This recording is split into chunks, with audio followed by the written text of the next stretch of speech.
Good evening and welcome to Spot On. My name is Khotso Silla. Today we have a very different show. We are celebrating women. It is Women's Month here in South Africa. Later on the show, we have Simphiwe Dludlu to talk to us about her under-17 women's team qualifying for the World Cup. But before we get there, our producer, Kuriso Marumela, spent some time with the Proteas women team and put this together. Women's sport in South Africa is taking off once again. Yes, it might not be where we want it to be, but the light at the end of the tunnel gets bigger and bigger every year. The female football teams are qualifying for the World Cups. Cricket South Africa are offering women professional contracts. Caster Semenya and Khuthazo Montjane keep flying the South African flag high. And in many other ways, there's a reason to celebrate women in South African sports. What then about the young girls who can get into sports? Any sport really. The Proteas women's team spent some time with young girls at the Mahake Primary School in Hammanskraal.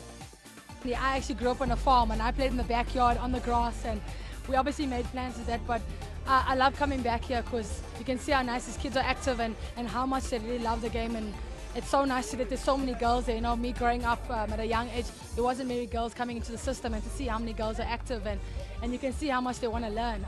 So it's really nice to see this pipeline, and obviously KFC has been a big play in that, and it's just so nice to see that they got a good partnership, and it's so nice to be here and be able to play with them. The bigger picture behind the visit was not only to teach the kids about cricket, but about giving them female role models on the pitch or even in an office. Yeah, when I was younger, my only role models were the male cricketers because I didn't know about the females. But now that we've gotten more exposure, it's so cool to see that these young girls can look up to us and aspire to be us. So we're just trying to make a difference for our sport, and any influence that we can make will be fantastic. It is an inspiration, and I think, you know, also coming from a home of all girls, growing up, my mother was always pushing us to be more and better, and I think that also helped get me to where I am. So I think it's only important that I give back. Speaking of role models, one player the team will feel connected to is off-spinner Raisiben Tozake, who knows all about the difficulties of trying to make it from a township. It means so much to me. It actually takes me back to when I was their age in the Baker's mini cricket program. Now at least it's currently KFC mini cricket program, so it kind of took me back to my roots in terms of having that hunger from Otakokasi and wanting to achieve a whole lot of things so that you can actually be the hero that you want to be, and from actually seeing your heroes and to actually be another kid's hero, for me, is still amazing.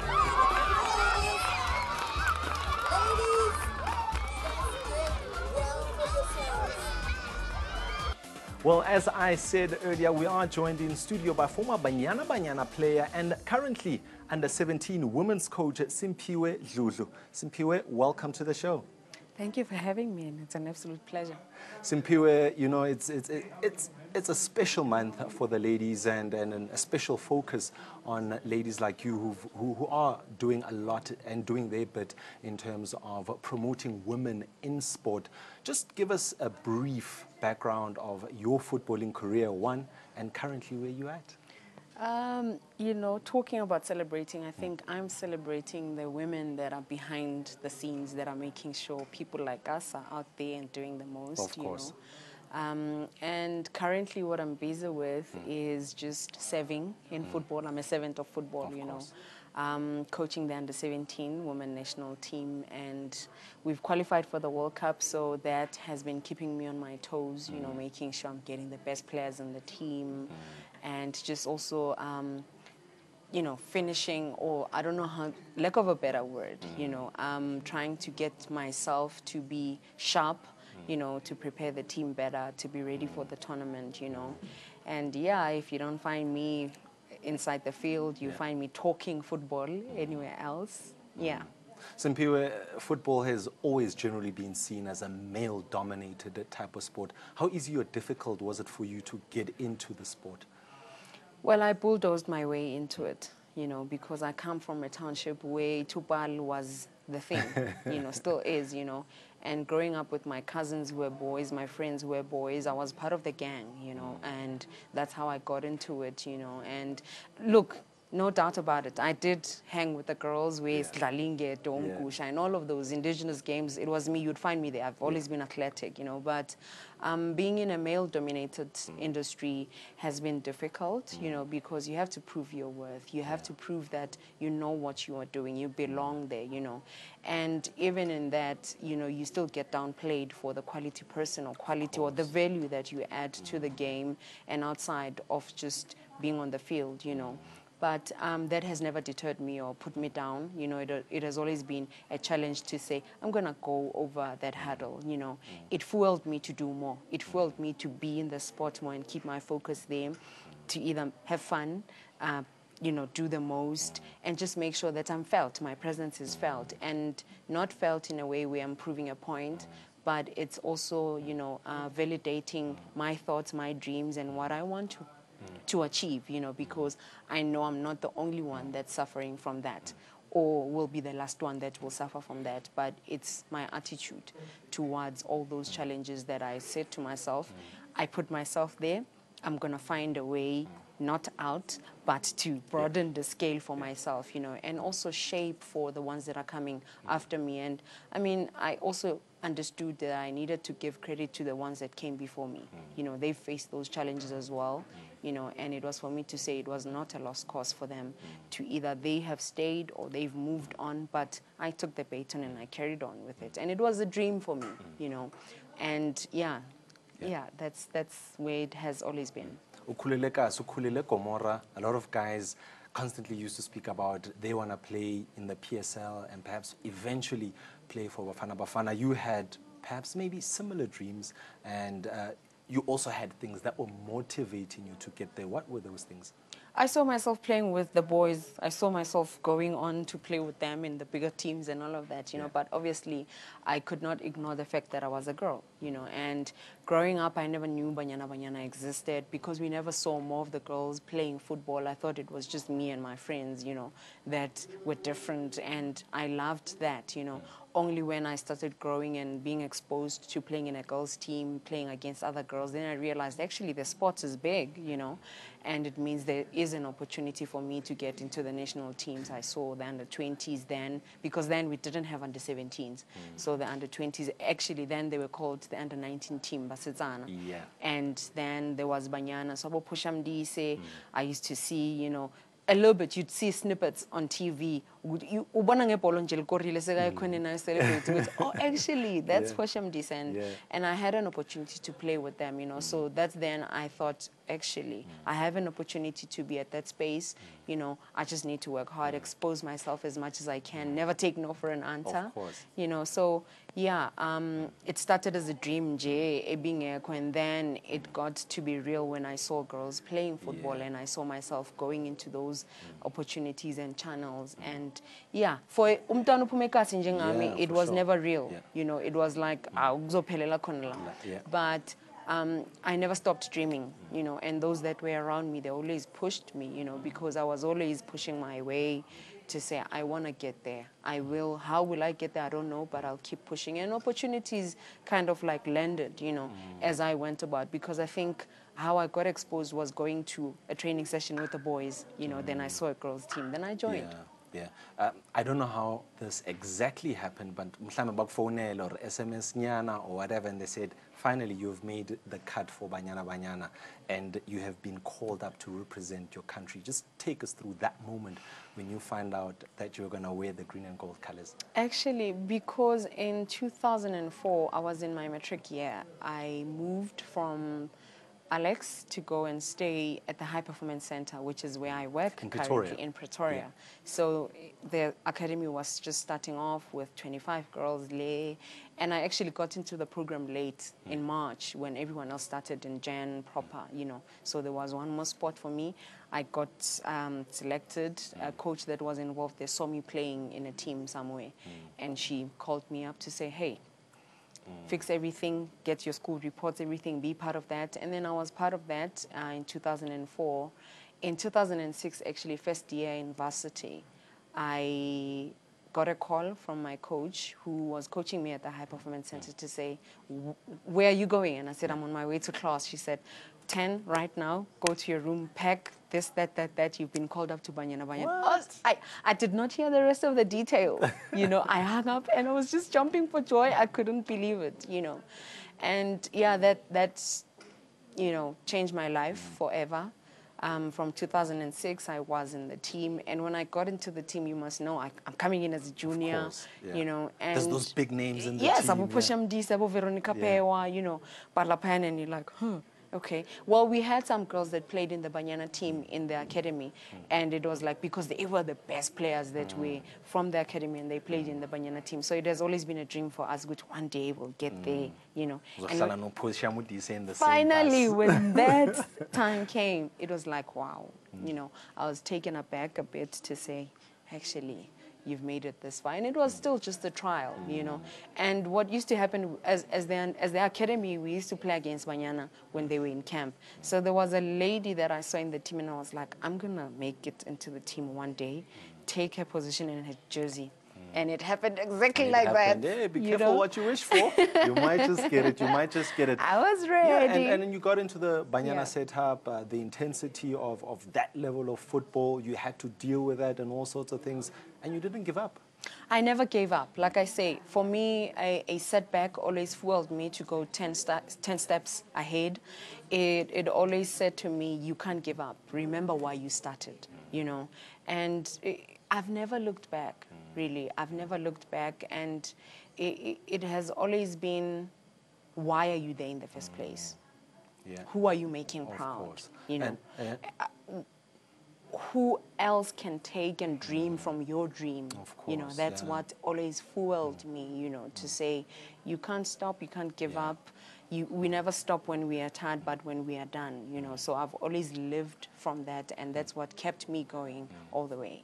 And some footballers, even on the men's side of things, they give up after their professional careers. They look for other business ventures and so forth. You decided to stick to football and go on coaching. Interesting. I've always been a player that led from the front. You know, I always wanted to know more. I was inquisitive. And at the prime of my career, I actually did my first coaching course in 2008. And I said, I have a passion for this, and let me start now. And then a friend of mine actually said, hey, let's try this. Let's go do it. And I said, okay, let's do it, you know. Because in the cards, I've always said, I've had coaches that have mentored me, have coached me in my more professional career, being in the national team, being at the academy. And I looked at it and I said, I'd want to be that change agent one day. And how would I go on and be that person? It means I have to get my qualifications. I need to carry on. And I just loved football. I'm passionate about it. And I'm not just driven by the passion, but I'm driven by the purpose there, you know, to say, if somebody changed my life and fueled me and helped me to be a better player than I became, you know, how more would it be nice for me to do the same? And because I would have played the game, I think it would add even more value, you know. So for me, it was that. And I can easily say I learned everything with a ball on my feet. I went to my matric dance as a footballer. I studied through football. I've traveled the world through football, you know. So challenges and benefits that I got were through football. So that's what football gave me. Yeah, you just spoke about mentors. Now you're doing the mentoring bit. A couple of days ago, you were in PE giving some, you know, insight to other coaches about the journeys that you've traveled. Do you want to touch on that a little bit? Yeah, I think the most important thing as a coach is for you to understand that sharing knowledge means you are fueling and helping others to be better than you. That's what I strive for. If I can help you to be 10 times better than me, then I know I've achieved. And this journey for me was incredible because I had an opportunity to be in a space where there's other coaches that coach in youth football and different sporting codes, you know, because they are coaching in high school. And for them to know that they're on the right direction, I needed to be there and help them in that journey and be able to say to them, you are facing challenges and this is how we go on about it. Let's discuss, let's talk about that. I won't have all the answers, you know, so sitting down with them and presenting to them and saying, these are the challenges that I faced. Firstly, as a woman football coach, you know, and I refuse to be referred to as a female coach. I'm a football coach. Coach, you know, and it's breaking that stereotype in my mind first, you know, and the topics that we spoke about were breaking boundaries in sport, you know, because already it's a disadvantage when you come in as a woman in a male-dominated industry. You are not taken serious half the time, or you are not seen eligible to take a position where you can add value to the game or to people, you know. So even your peers, sometimes they second guess you, you know, to say, wazinlo. You know, when you add an opinion about football, coaching and all of that, sometimes you are looked at as if, what is she on about? She doesn't even know what it means, you know. So for me, it has always been, I never took the boundaries as something that set me aside to say you belong there. I didn't allow those boundaries to box me, you know. So talking to the coaches, it was to say to them, they will face those challenges, but how do they bounce from those challenges? How do they work around those challenges to say, we know what we are doing, how do we add value? And demanding excellence from ourselves as coaches, because we are in a process of either making or breaking a child's life. Because mine is to understand that in my journey of coaching, it's not just coaching players by a figure, show them how you play, no. It's beyond that. You are dealing with a human being first. You are dealing with somebody that has dreams, a sibling, a brother. So there's a lot of elements to factor in, that go in there. You know, so it was me just, you know, saying to the coaches, if they already knew that, it was for me to say, we are on the right track. You know, what are the challenges that we face, and how can we bounce from that, and how can we improve as coaches as well? Because times change, you know. Are we becoming the barrier to the kids to say, I know it all, and you're just going to listen to me? Or are we brewing a generation that says they stand up for themselves, they are confident, they have dreams, they know, they take a certain pathway that will lead them to succeeding, you know? So it was more about that. And Powerade, the Powerade Performance Academy gave me that opportunity, and I think we need more of such initiatives, because you need to be coaching the coaches, because these are the people that will shape the life of your child in different sporting codes. You know, some of the kids might not make it professionally, but you don't let them despair.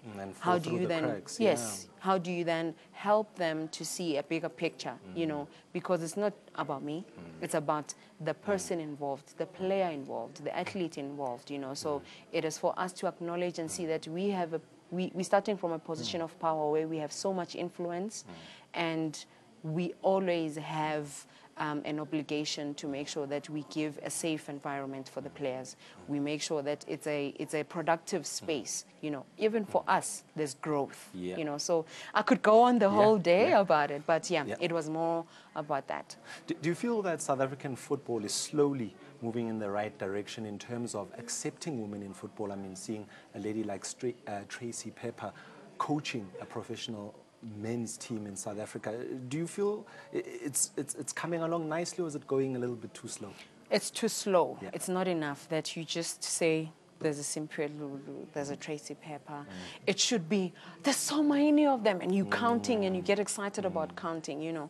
And I think that also the biggest thing is opportunities and access to those opportunities, because we have women that are passionate about being in football, whether as administrators, as referees, as coaches, as anything in football. It's a matter of exposing them to such channels and giving them access to be able to get in there, learn, become better, teach themselves, you know, and immerse themselves in such programs, you know. So it's not enough.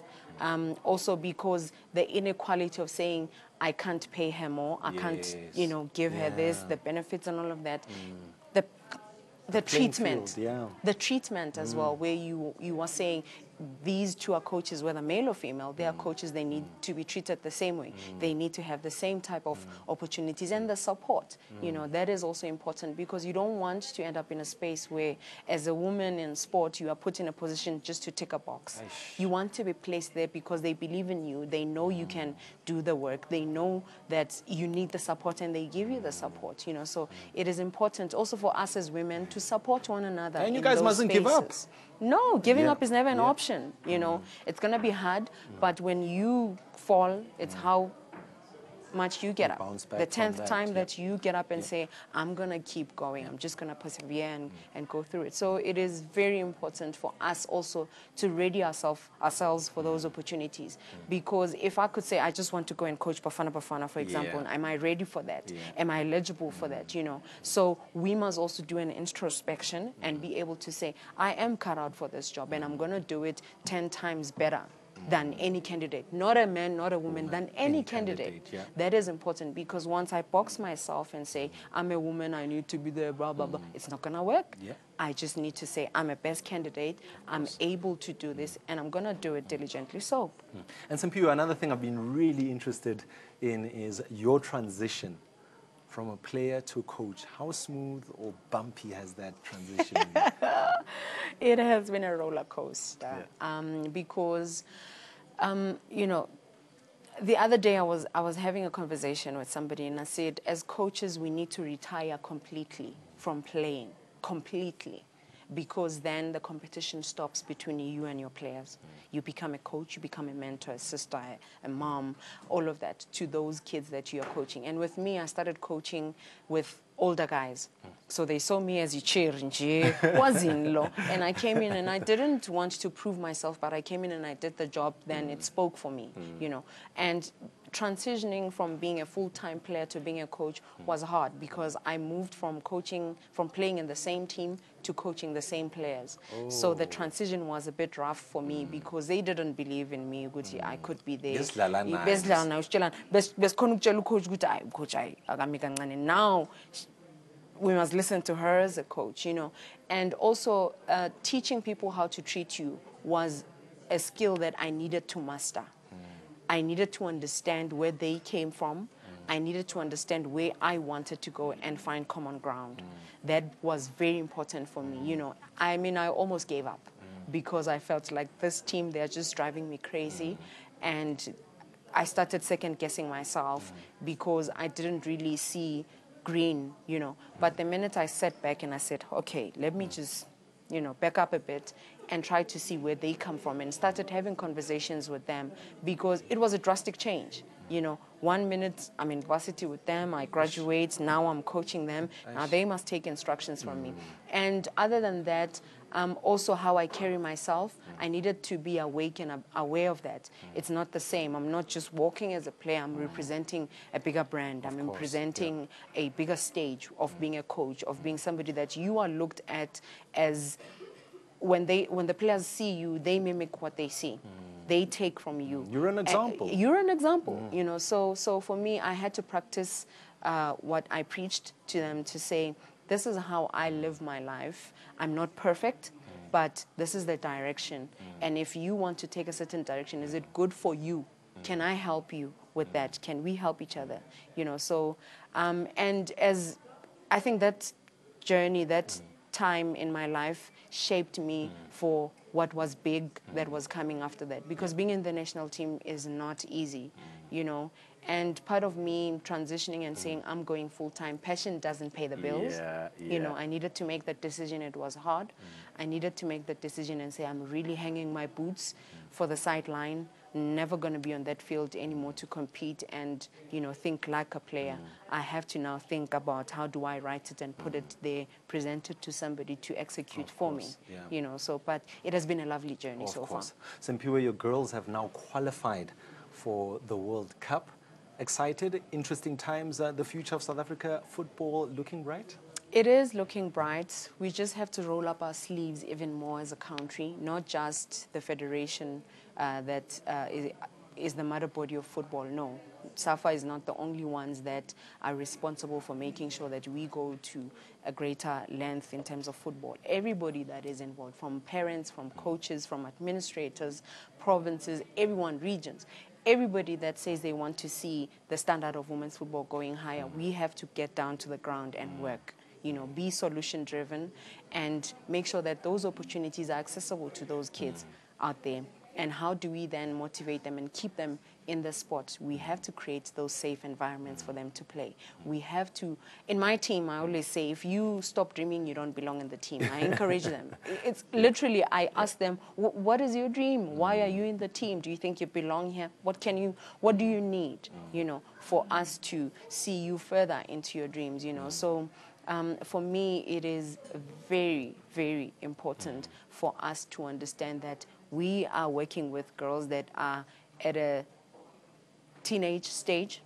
There's a lot of hormones, there's a lot of emotions, there's a lot of that. But the beauty about it is that I have an opportunity to be with these girls, 16, 15, 16, 17, and show them that the world is right in their hands. How they take that opportunity to say, I've qualified for the World Cup. I'm a World Cup bound player person. Ekaslami, my peers that I played with, my family that are proud to point at me and say, I'm going to the World Cup, you know. So it's for them to acknowledge that and be proud of it, because we don't celebrate as much. We don't celebrate our victories as much. And I think we've done well, you know, as a nation. And I think SAFA has done well to make sure that they've given so much support to this team to make sure that we are competing, you know, giving us an opportunity to go around the country to select these players and bring them into one space and keep helping them to be better players and be ready for the World Cup, you know. And, I mean, we've qualified for the second time in the history of the Under-17 World Cup. And this time around, it's with a group of players that enjoy what they're doing as well. They love what they're doing, and they're kids. You asked me earlier, Guti, but are they not naughty? I want them to be naughty because it means they're still kids. It means they want to be shown and be led in a better way, you know, and we have an opportunity for them to grow, to love what they are doing, you know, because it's a point where we are shaping them. Readying them for world stage at this age. I mean, I never got that opportunity I at wanted that to ask, age. how important is it for these young girls' footballing career future to experience a World Cup? It is extremely important because you must know, I mean, we're going 2 continents apart. That's the first one. Some of them have never flown from one province to the next. Some of them have never been on TV, be seen on TV. Some, you know, some of them have never had the opportunity to have full kit, you know. Some of them are only experiencing it in the national team because we are struggling in terms of resources and all of that outside of the national teams, especially because clubs are trying their level best to make sure that these kids have kits, have soccer boots, have all the resources they need to perfect their skill, you know. So for them to be in a space where they are able to say 2 years, 3 years down the line, I've been to a World Cup. It's really remarkable for me and for them, you know. And I look at each one of them and I see a bright future, you know, because these are players that, it's a rare generation, really. That's why I'm saying we are moving towards the right direction as a nation in terms of growing the women's game, because there's so much talent out there. And really, it's great. It's great for them. And my ambition for them is for them to go out there, acknowledge they're going to the World Cup, own it, because once they own it, they'll be able to go out there and put themselves out there, express themselves through football, you know, meet other people from the rest of the world, make friends, you know, teach the rest of the world how Mzansi flavor is done, man. you know. So we have that opportunity, you know. And for me also is to see them 2 years, 3 years down the line where I'm contacted to say, Coach, we know we've seen these players in the World Cup. Can we give a scholarship going overseas? Can we take to a club overseas, because there's better opportunities there as well, you know. So for me, that is very important, because the balance between the education and the football is like that. It's like that for me, and it is extremely important for me to be aware of that, make sure they're still in school, push them, find out are they passing at school. Football comes second.